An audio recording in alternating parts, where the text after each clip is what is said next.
पूरा पंचायत का चुनाव हुआ, अभी संपन्न हुआ।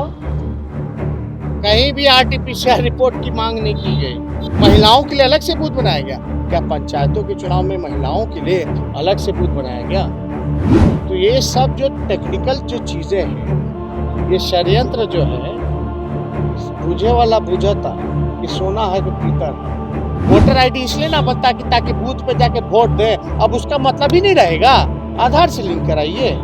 नमस्कार, आप देख रहे हैं न्यूज़ पीआर और मैं हूं आपके साथ रमन राय। संसद के दोनों सदनों से चुनाव सुधार बिल पास हो चुका है और राष्ट्रपति के हस्ताक्षर के बाद यह कानून बन जाएगा। लेकिन जिस तरीके से कई विपक्षी दल इस बिल पर विरोध प्रदर्शन कर रहे हैं, सवाल खड़े कर रहे हैं कि लोगों की निजता का हनन होगा जब आधार कार्ड को वोटर आईडी कार्ड से लिंक किया जाएगा। इस पर बिहार के नेता प्रतिपक्ष तेजस्वी यादव ने भी सीधे तौर पर कहा है कि ये सारे प्रोपोगेंडा और एजेंडा उत्तर प्रदेश में चुनाव है उसको लेकर सरकार के द्वारा किए जा रहे हैं, क्योंकि जब वोटर आईडी कार्ड को आधार से लिंक किया जाएगा तो गांव में रहने वाले कई सारे ऐसे लोग हैं जिनके पास वोटर आईडी कार्ड है और आधार कार्ड नहीं है। अगर इसे लिंक किया जाएगा तो कई लोग अपने वोट नहीं दे पाएंगे और इन लोगों की वोट सीधे तौर पर जो बूथ होते हैं वहां पर इनका वोट मार लिया जाएगा। और ऐसे में इन एजेंडों पर तेजस्वी यादव ने कहा है कि जब जब देश में चुनाव होते हैं इस तरीके के एजेंडा बीजेपी की सरकार लाती है और उसी के तहत ये चुनाव सुधार बिल लाया गया है। कई राजनीतिक दलों ने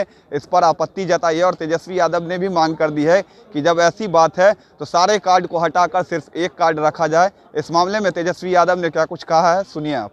अरे पे वोट दिलाओ, अभी चुनाव से पहले क्यों? आप एक बात समझिए, पूरा पंचायत का चुनाव चला, पूरा पंचायत का चुनाव हुआ, अभी संपन्न हुआ। कहीं भी आरटीपीसीआर रिपोर्ट की मांग नहीं की गई उस चुनाव में, और बात तक चला बाई इलेक्शन के।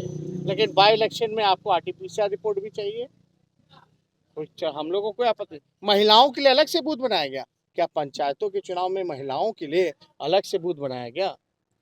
तो ये सब जो टेक्निकल जो चीजें हैं, ये षड्यंत्र जो है, बूझे वाला बूझता कि सोना है कि पीतल है।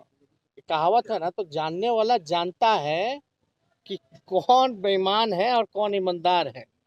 तो ये जो तरीका जो लगाया जा रहा है आपका, मान लीजिए गांव देहात में कितना लोगों के पास आधार होगा, यानी वो सब वंचित रह जाएंगे वोटों से। आप कहते हैं डेमोक्रेसी, लोकतंत्र मेरा सबसे बड़ा है दुनिया का, तो किस किस बात का लोकतंत्र भाई? आप लोकतंत्र में अपने ही लोगों को, नागरिकों को वोट से वंचित रखिएगा, ये लोकतंत्र है क्या? तो वोटर आईडी क्या होता है? वोटर आईडी की परिभाषा क्या होती है? वोटर आईडी इसलिए ना बनता कि ताकि बूथ पे जाके वोट दें, अब उसका मतलब ही नहीं रहेगा। आधार से लिंक कराइए, या तो सब खत्म करके एक एक चिन्ह रखिए, आधार पे सब चीज होगा। प्राइवेसी, सब आईडी खत्म ही कर दीजिए, प्राइवेसी, समझे? ठीक, चुनाव जब ये सब हो जाएगा, अब मान लीजिए जो आवेदन देगा आधार बनाने के लिए इतनी बड़ी संख्या में क्यू रहेगा, पेंडिंग रख दोगे बूथ वाइज अपना रिकॉर्ड दे करके, कहाँ आपका बूथ है, कहाँ उसका बूथ है, उस बूथ वाले लोग को आप पेंडिंग रखो, बाकी सबको लिंक कर दो।